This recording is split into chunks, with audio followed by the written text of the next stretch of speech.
You'll see the world pay homage to the king of all media, and you'll be escorted into the Stern's ancestral home. It's a journey of classical proportions with Howard Stern on tour.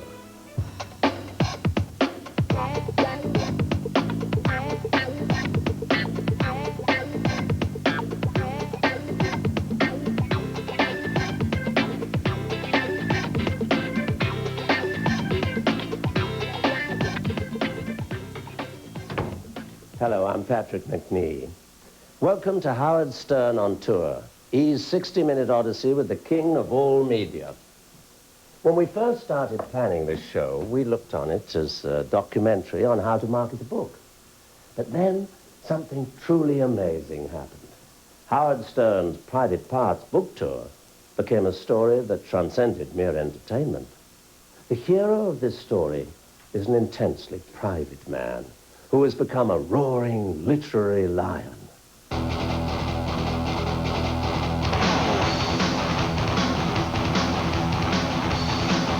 It happens once in a lifetime. A performer comes along who has the ability to dominate the entire entertainment spectrum.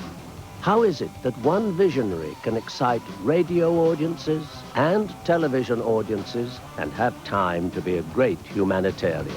I want to thank you for Yeah. the phone calls, for the advice, and just for the inspiration. So you know you can always call on me. All while writing the #1 book in the country. I'll tell you, people are really responding to the book. It hardly seems fair that one man has amassed so many gifts. No one, not Ernest Hemingway, not Herman Melville, not even the great storyteller Mark Twain, has been able to equal the triple threat that is Howard Stern. Howard Stern's Private Parts has sold at a faster rate than any book in the 70-year history of the publishing house Simon & Schuster. It's good, clean American literature. The sensation surrounding the book has projected Howard's image into every aspect of American life. This show celebrates not just a career, not just a man, but a phenomenon, an American original. Hemingway, Melville, Twain. Howard Stern is an impressive company. But to be honest, one must admit none of those writers had the staggering cultural impact of Stern. And none of them had their journey to the top of the literary world recorded on videotape. But like any journey with Howard Stern, this one must begin at the fountain of free expression that is his radio show.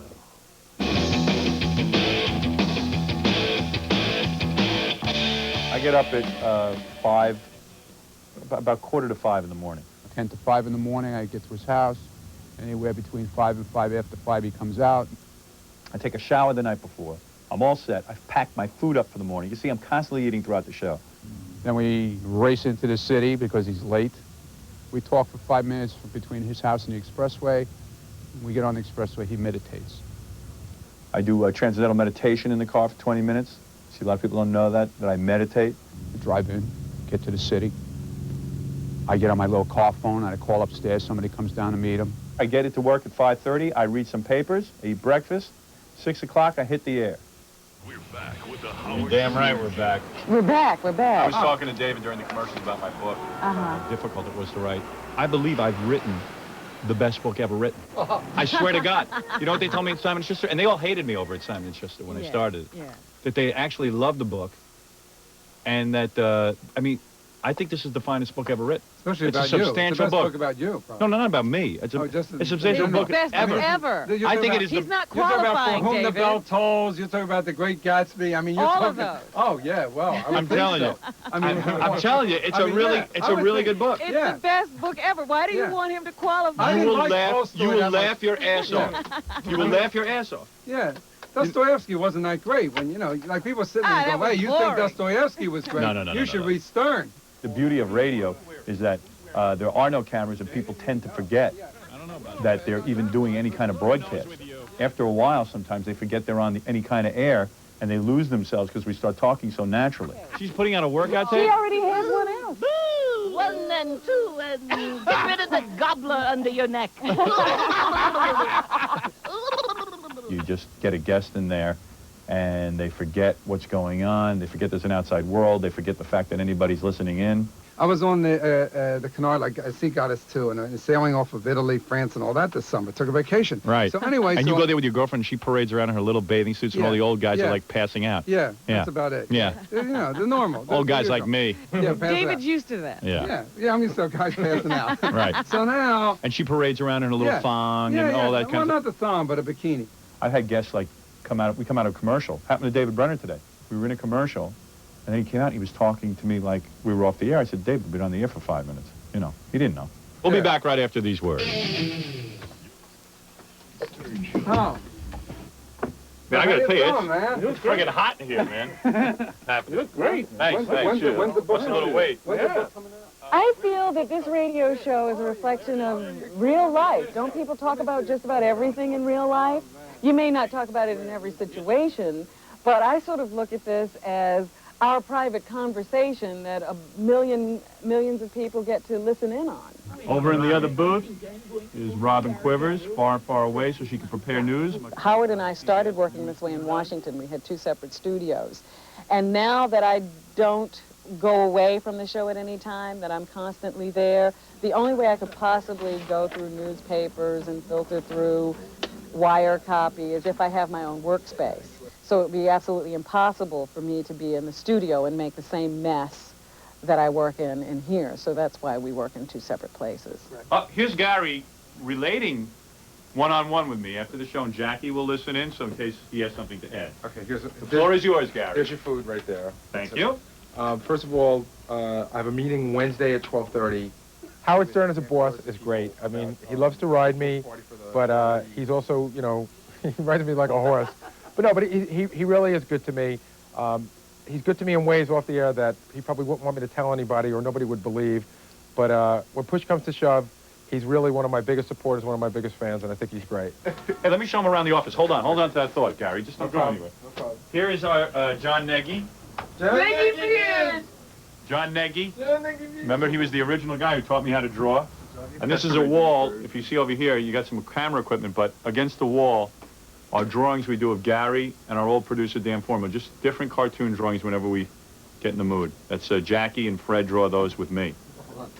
Hold on, here's one. Jackie is very proud of this one he drew. It's with the rolling eyes. Move and see his ears wiggle. Howard is probably one of the most unique individuals that you will ever meet on the face of this planet. As a boss, As a boss, Howard is great, except, of course, when you're sitting there in the hot seat and everybody's on the attack. Hey, I just got back from Cleveland. I really killed.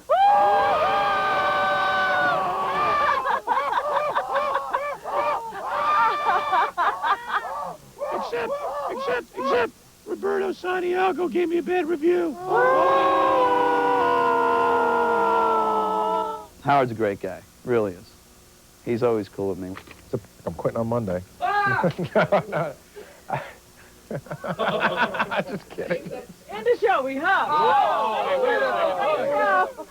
Will you behave yourself? Big today. Well, Howard, another great week of shows.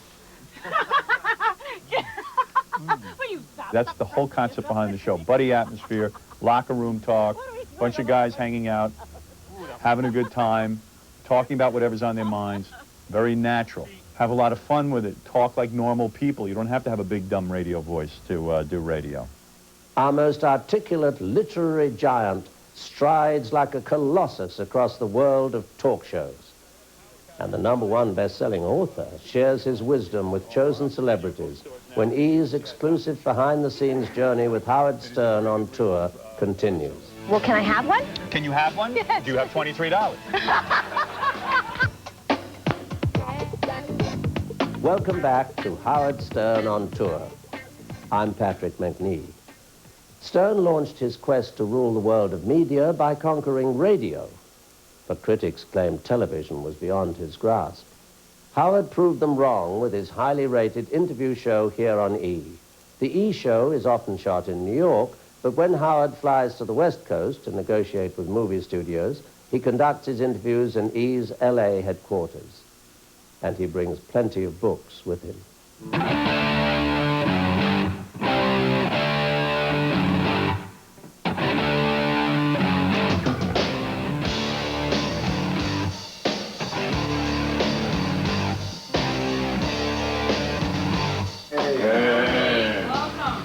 Okay, let's get to work. Wait till you see the after. I'll be like the Breck girl. Every genius is meticulous in their preparation. Howard perceives the essence of a celebrity before the interview begins. How prepared are you if I get into the weight discussion in the first segment? Are those tapes pretty much at your... Yeah, I need a few seconds to get it cued because this is a little further in the tape, but it's not. I find this interesting, and I would... Everyone at E who works closely with Stern is aware of how much of himself he gave to create his literary masterpiece, Private Parts. Oh, that is funny. It's a mock-up. I don't even know that this is going to be the final thing. Is that, you have two or more? No, You can rotate them out. but obviously we So you're want them gonna present back. them and then take them back, Right, okay. exactly. They'll probably want it autographed and to take it home. What is that? Well, let's see. A Howard Stern interview is more than an interview, it is an event. Celebrities waiting to talk with Howard are always filled with great anticipation. Nice. It's a atmosphere, sort of a pagan. Gamba, the devil god, will make an appearance later. And then nude dancing women will sacrifice goats.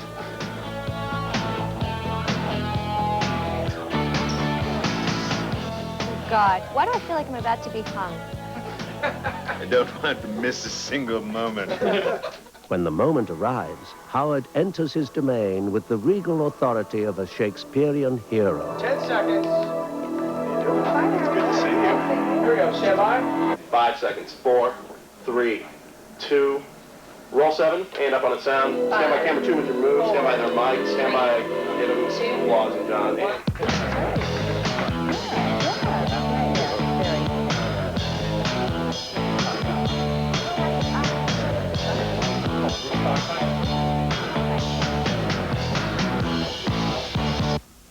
Excuse me. I apologize. Stand by 1. Take 1. Stand by 3. Take 3.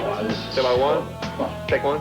You must be kidding. I am not kidding. This is the information I have. And you got a program and you don't know what the hell you're talking about? I know exactly what I'm talking about. So why did you want me on the show? Does anybody know who why did I want you on the show? Yes. I'm going to tell you, that's a good question. Howard selected Morg Helgenberger because she is a gifted actress. He felt she would help Howard illustrate another of his many talents, acting. It's going to be great. Howard Stern acts. Okay, so you just get... They chose a scene Howard could really sink his teeth into. Screen test, Dracula love scene, take 1.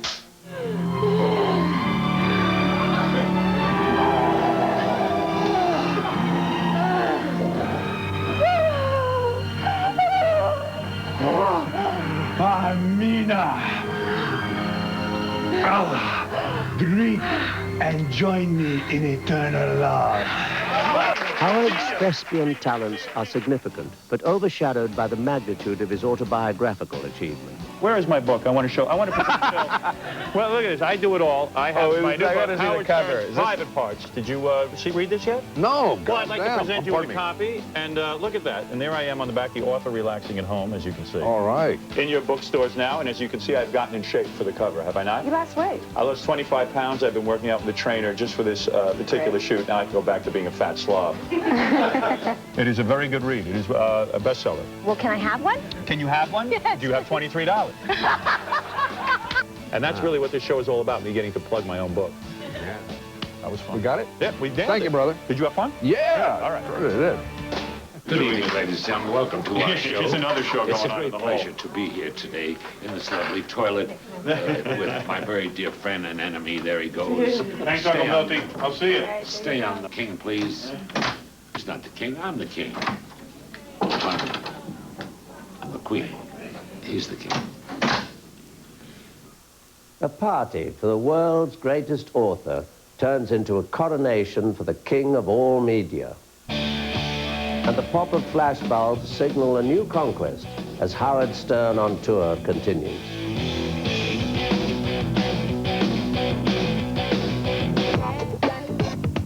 Hello again, I'm Patrick Macnee with E's Howard Stern on tour. As the magnitude of Howard's writing accomplishment became apparent, he became the darling of the media. They realized what some of us had known all along, that whatever Howard touches turns to gold. We are about to join the gifted one behind the scenes posing for several magazine covers. But first, we'll see him working with Gotham City's most glamorous beauties to provide enticing introductions for each chapter in his book.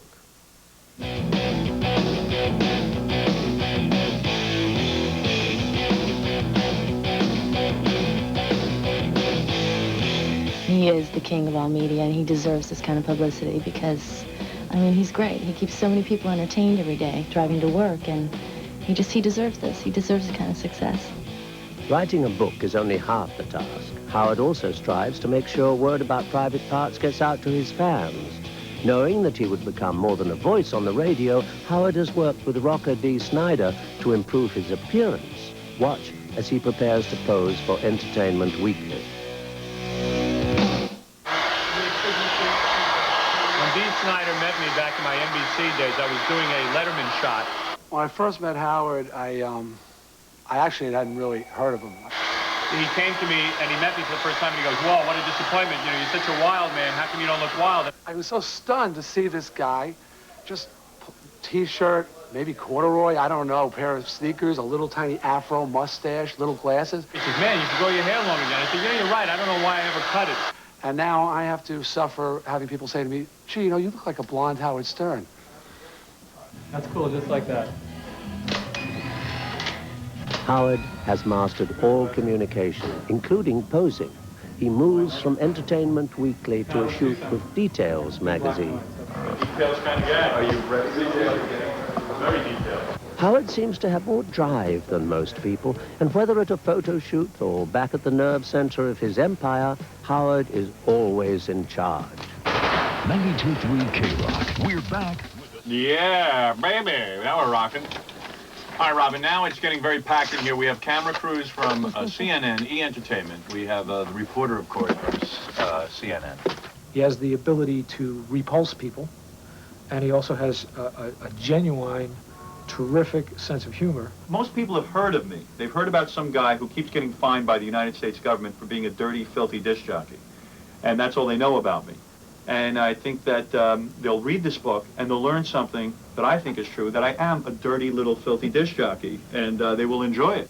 Journalists come from everywhere to try and understand the Howard Stern mystique. Mark McEwen of CBS This Morning seemed to appreciate his audience with the king. It was right around my birthday that I lost my virginity.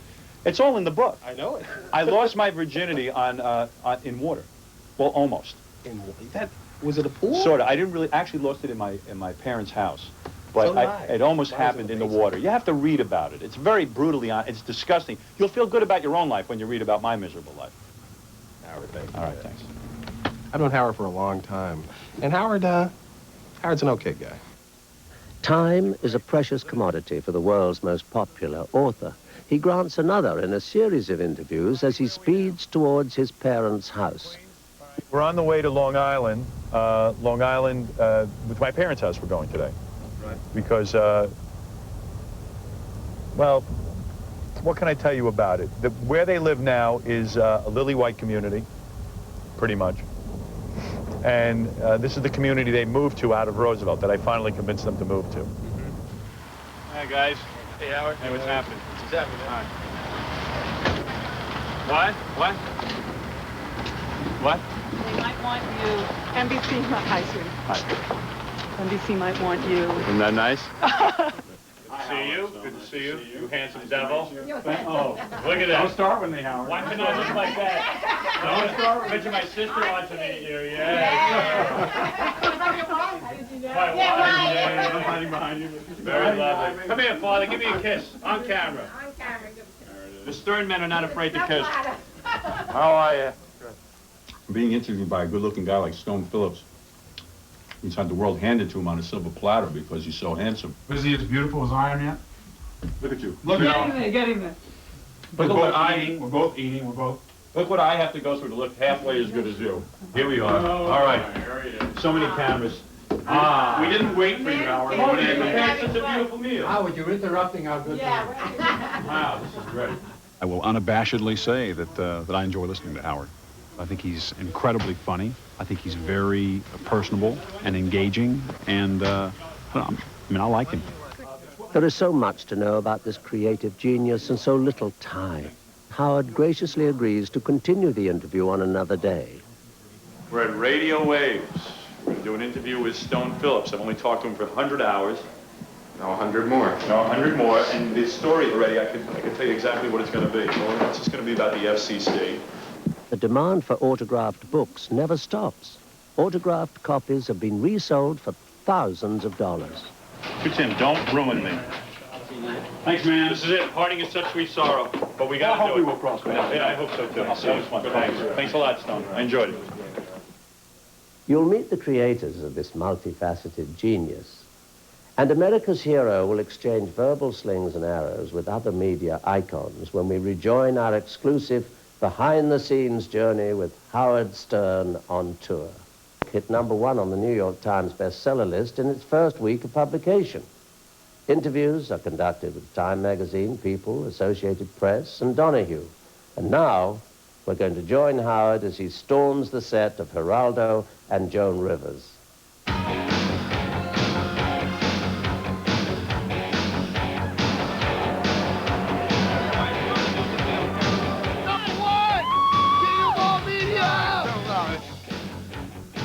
Geraldo makes Howard feel at home on his show by booking some of his favorite characters, such as Amy Lynn, Tempest, and others.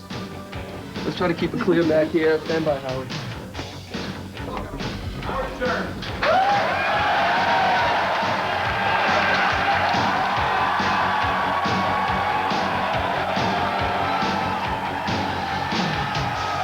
Geraldo has been on the E! Show and been very open. So I go back with Geraldo. We've used each other like whores for ratings.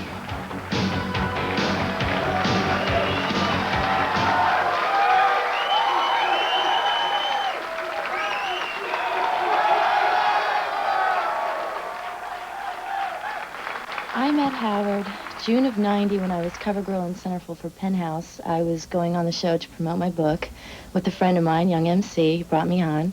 And from there, I guess we just had some good radio. Geraldo, when is the last time you massaged a naked woman? Besides your wife. Besides my wife? Yeah. Now, Geraldo was a famous womanizer, something you've admitted to.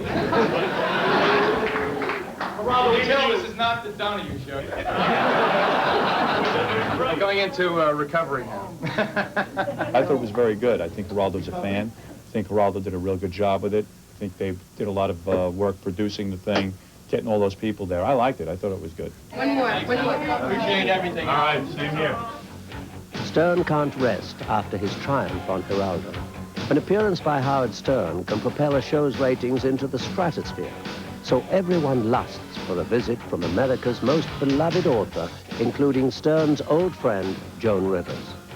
The game plan is to do a little making out with Joan. Usually I chase her around and stuff, but this time I'm going to go for it. I'm going to go for the lips, the tongue, put my hand up her dress, the whole deal. Throw her up on the coffee table. Yeah, that little coffee table. First of all, the funniest thing also I'm going to bring up is our publicity picture. Joan hasn't looked this good in 20 years.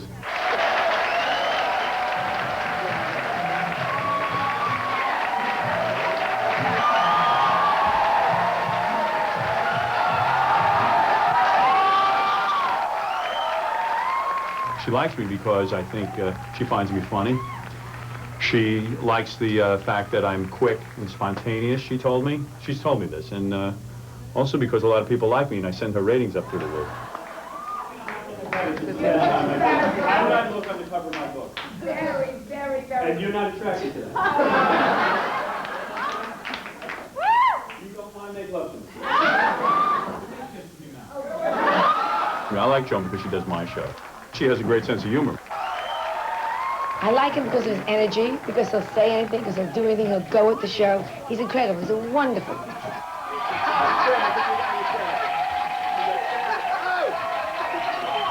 This is my girlfriend, for real. I've been dating her for years. How'd it go? How'd it go? Well, Joan... No, he's going to say it went terrible. No, I always feel Joan does the most relaxed interview. She doesn't bog you down with, like, what do you want to talk about, you know, ahead of time and this kind of thing. So it's always good for the guest. This will be a very highly rated show, there's no doubt. And Howard, is she a good kisser?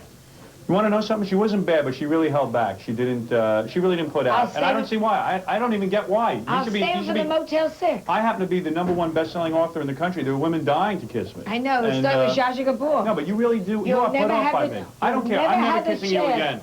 I'm not going to kiss you again. That's a diary entry. Leave Joan alone. She really has to get back to her young boyfriend. Go ahead. Go back there. He's waiting in the dressing room. Thank you. Oh, look, here's Joan's dog. Hey, there it is. Beautiful. I'm going to step on its head. All right. Bye, Joan. Goodbye, Howard. Come on, kiss me goodbye. For the camera. Come on, kiss goodbye. Sure. Come on, kiss me.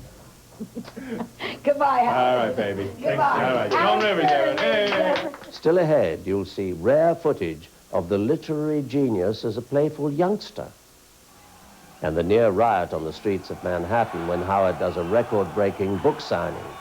As of right now, 10:20 a.m., I'd say that there's approximately 3,000 to 4,000 people online already. To ease Howard Stern on tour, I'm Patrick Macnee. Cher is quoted on the back of Private Parts as saying, "I hate him, he's a creep." Such self-effacing humor is just the tip of the Howard Stern iceberg. Listeners, viewers, and readers, weary of a party line, are stimulated by Howard's honesty. He is an individual with the courage to say what he feels. That is why Stern is the king of all media. But a king is only as strong as the loyalty of his subjects. And at Stern's book signings, the world witnessed the strength of that loyalty.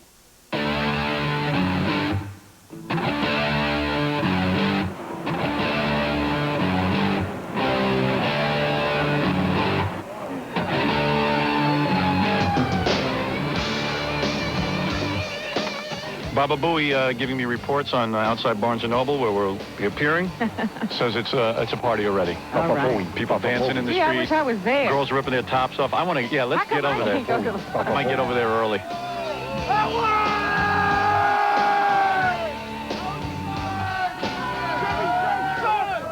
Started about 6 o'clock last night. We started to get a crowd forming. A couple of sleeping bags out there, lawn furniture, and they were pretty orderly. As of right now, 10:20 a.m., I'd say that there's approximately 3,000 to 4,000 people online already. Howard Stern, the greatest of all time. Howard is the greatest. He's the sanest, most intelligent humorist in America. I left Cleveland at noon yesterday. I got in at 3 in the morning, and I left the wake-up call at the room for 5 to be down here this morning.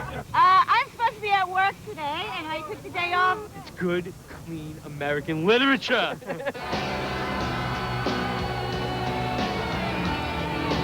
Howard Stern is a New Yorker, and New Yorkers love one of their own.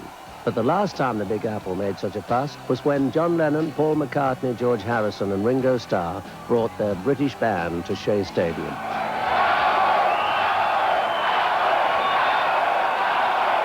We pulled up, and I don't think he expected there to be as many people as there was. 7 blocks, and it took us 45 minutes. This is like unbelievable. Closing down Fifth Avenue in the middle of the day. It's mind-boggling. I never thought there would be such a reception to his book, and we're very proud of it. They opened up the door, and the security guy pulled me out. About 5 security guys pulled me out and lifted me up. My feet weren't hitting the ground, and I was just going. I was just going really fast. And you're totally, out of control, and people are swarming all over you. You get a little bit nervous. Thanks. Well worth. My picture. Oh, my God. I'm sorry, man. Why are you so upset? Because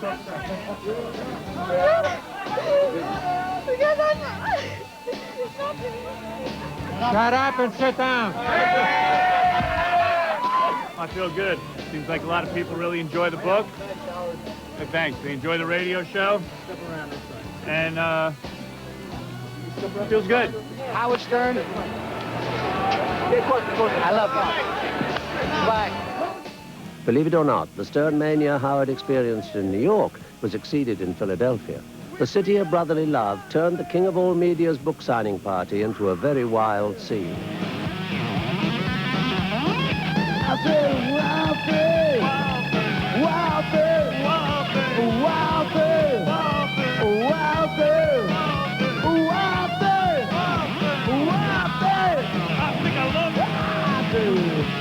we go, 2, 3, 4.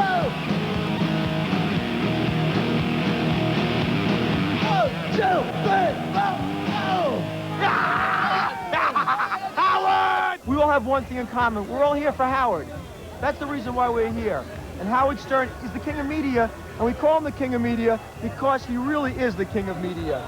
My name is Mike Spitz, and I'm proud to say that I'm the first person online.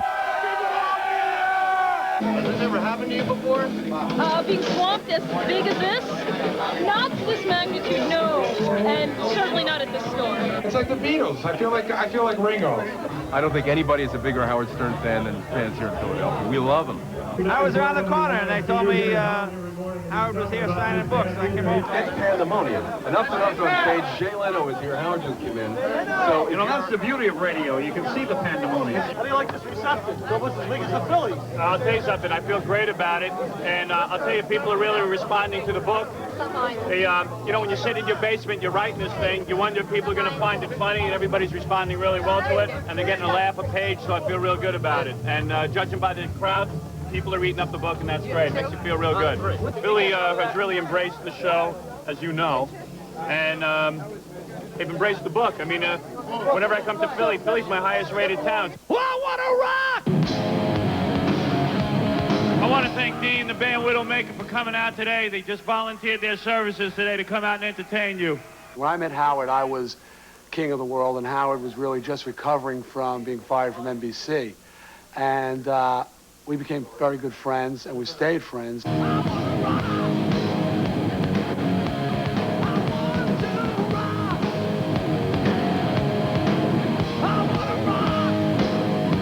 Exhausted by the frenzied crowd, Philadelphia's men in blue felt they had to shut down the event, even though the main attraction was ready, willing, and able to continue signing books. They're getting drunk, and it could be violent if we keep waiting. We wait too much longer, really. Yeah. It's just that it's getting late in the day, and we plan on stopping at a certain time, and this is the time we plan on stopping. And that's it. Howard Stern, thank you very much. There is no end to the talents of Howard Stern. Stay tuned for a never-seen-before virtuoso piano performance by Maestro Stern.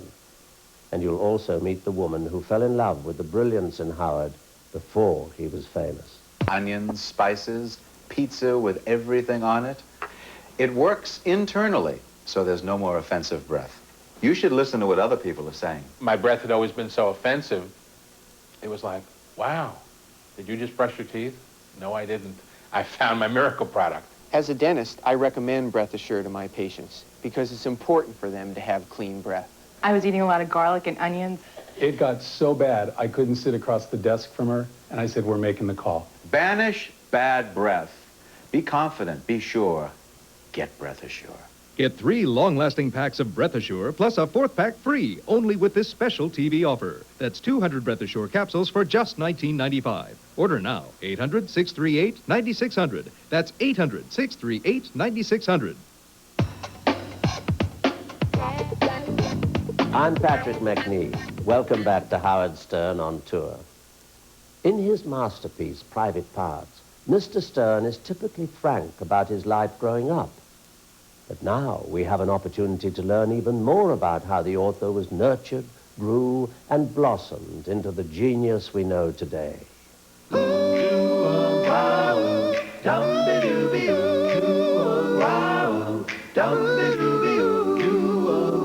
found him very creative. He did puppet shows, organized a little band. I made him a little keyboard. I mean, anytime he expressed any interest in creativity, I always try to help him with it. He really was a very good boy. He was always kind of mature for his age, actually. He was a friendly kid. He had a lot of friends. Very easy to raise, actually. Howard was a leader growing up. Children really gravitated towards him. There were 5 years difference in our age, so we really did not interplay a lot. This December will be 20 years since our first date, and we've been married, I think it was 15 years in June. The author's parents still live in the house where Howard became a man. This shrine will someday be declared a monument. What we're doing is sitting around the dining room table looking at the photo album. When you guys walked in, we wanted to look at the family photo album. Matter of fact, you're going to like this. Here it is, June 4th, 1978. That is my wedding date, and I am going to allow you now to see my wedding album because this is truly embarrassing. No. We were married in Brookline, Massachusetts. My wife, of course, is from Boston, and there she is as I took her on her wedding night. That is her before the big honeymoon night. Now, I'm going to show you a dapper guy. Now, there I am with the world's worst mustache, and I am there, and that is a very coiffed look. And this is my eggshell suit that I bought at Barney's. You really did look My mom and dad bought me that suit because I had no money, and here I was getting married, which I think my parents thought was a real good idea. Mucho dinero. Right. But you thought it was kind of silly to get married, Dad, in a way, because they didn't really make any money, right? No. You never expressed that to me, but maybe I thought that. No, very happy. No, you were happy? Maybe I should have waited until I was more I established. felt for the price of the suit. To get you married was well worth it. Well, besides, Allison was making a decent living. I figured I was on the easy street. I was looking for someone to support you. I can't believe it. Now, here is my other family. These are my in-laws, my father-in-law Bob and my mother-in-law Norma. And they have accepted me with open arms. And there I am. Every parent's worst nightmare. There I am with their daughter, deflowering their daughter. This is my sister's wedding, and I think this picture is particularly relevant because I had long hair in high school, always had long hair, and my parents and my sister said, you are dishonoring us with this long hair. We would like you to cut it for the wedding. I said, no, I'll wear it in a ponytail, which would be good, because with the hair back in the ponytail, it'll even look like I have short hair. So anyway, they said, no, you have to get a haircut. So they made me chop my hair off. I almost look like the wedge, is the wedge look. You look good, you look good. Veronica Lake, maybe, I don't know. Right. You look So good, anyway, Howard. my family turned me into this. A human being. Ah, come on. One can only imagine what Hemingway or Twain would have shown us in the house of their parents. This house was designed as a booby trap for me. As you can see, everything is set so that I'll bang my head into here. Oh, stop See, that look, now. now why would you have a house? Because you gave me this fixture. This was from your house. Am I generous or what? I gave this to my mother. Isn't it beautiful? It was hard to part with, to be honest with You you. should see my head from that thing. Do you beam yourself I on had a this? full head of hair before she put that Yeah, on. look at this. It doesn't make Look sense. at that. You think I don't hit that? Look, Howard. I don't want to hear Wow. I took piano lessons. Got 5 years of piano lessons. Maybe I could perform something for you in my parents' house. I call this Twilight Zone.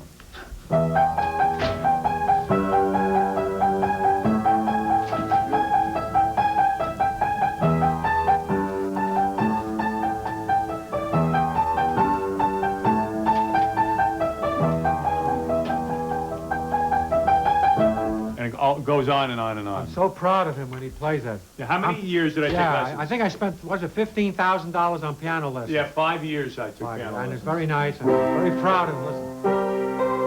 There is a house in New Orleans. Beautiful. Call it the rising sun. It rules on many a poor boy. And Lord, I know someone. I've been trying to get my money back that I spent on the piano lessons. He refuses to give me any. Yeah, there it is. And that's what I learned. And my piano teacher killed himself. Yeah, he did. And he begged you every day that please release him from teaching me piano. The guy didn't even want to teach me And then piano. the man committed suicide. He really did. But I thought it over and I said, look, he's got to go on with his lessons. Yeah. Here is the bed that I actually pleasured myself at night. And this is the first bed that I slept with a woman in. The first girl I ever slept with, right here on this bed. I seduced her on my father's apricot brandy. But they were out of the house. My mother took a job. And I got a girl up here, and I begged her for about 2 hours to sleep with me. And she eventually did. And it lasted all of 1 minute. And this was my desk where, of course, I ignored my homework. You see that? Isn't that a lovely desk? A man can really sprawl out on that desk and really learn his lesson in life. As E's behind-the-scenes exclusive of Howard Stern on Tour continues, our cameras will capture the grand finale celebration of the literary event of the century.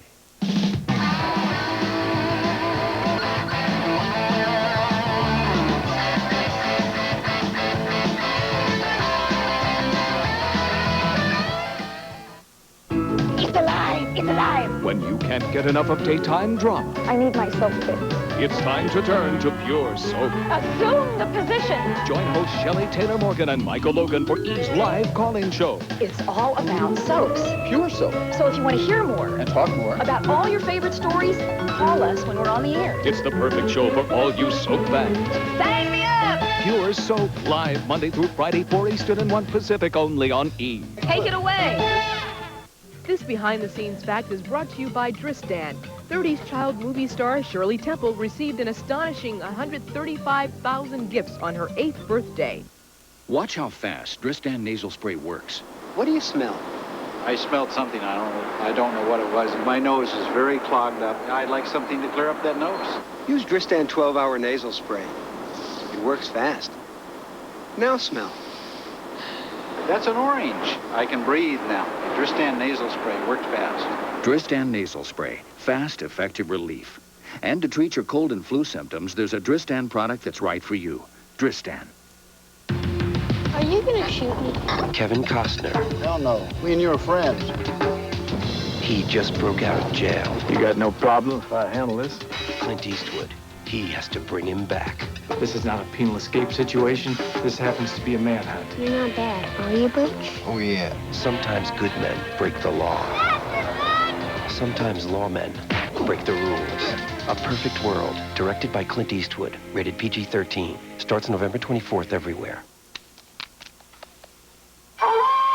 The RCA Home Theater with SRS gives you rich, powerful theater-like sound with no extra speakers or wires.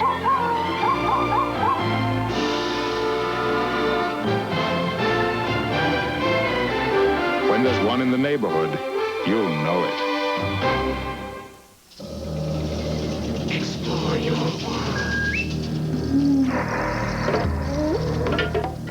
The faces of discovery are the faces of the world.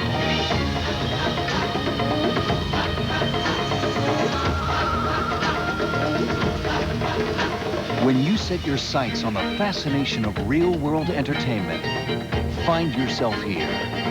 The Discovery Channel. Explore your world. There's a time to reap and a time to sow. Welcome back to Howard Stern on Tour. I'm Patrick Macnee. The time to sow for a writer is when one is alone with the words. The time to reap is after the writing is done. The poet A. Houseman understood this when after a day of composing he declared, "Ale, ale's the thing. Poetry is for fools."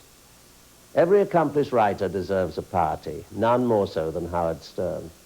So let's party with Howard at the distinguished Harley-Davidson Club in New York.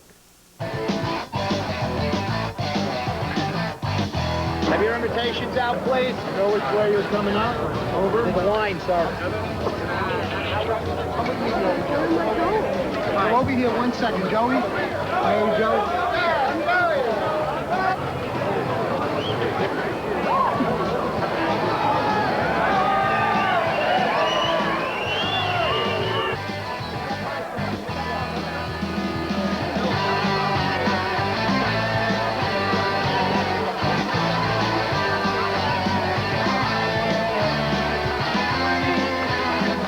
When you write the best-selling book, it's a whole different way of life.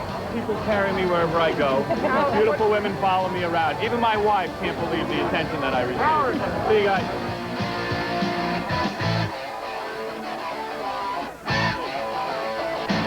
Inside, the discussion turns to vital literary questions such as Stern's philosophical impact on existential relativity. I love this man. Oh, I love Geraldo, too. Howard, I love the brother.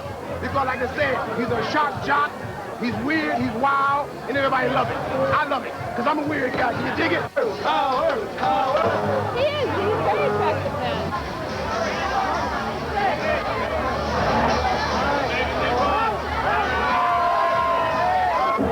You know, I think Howard's a genius. But Joey, some people say you look like Howard. Nah, Howard looks like me.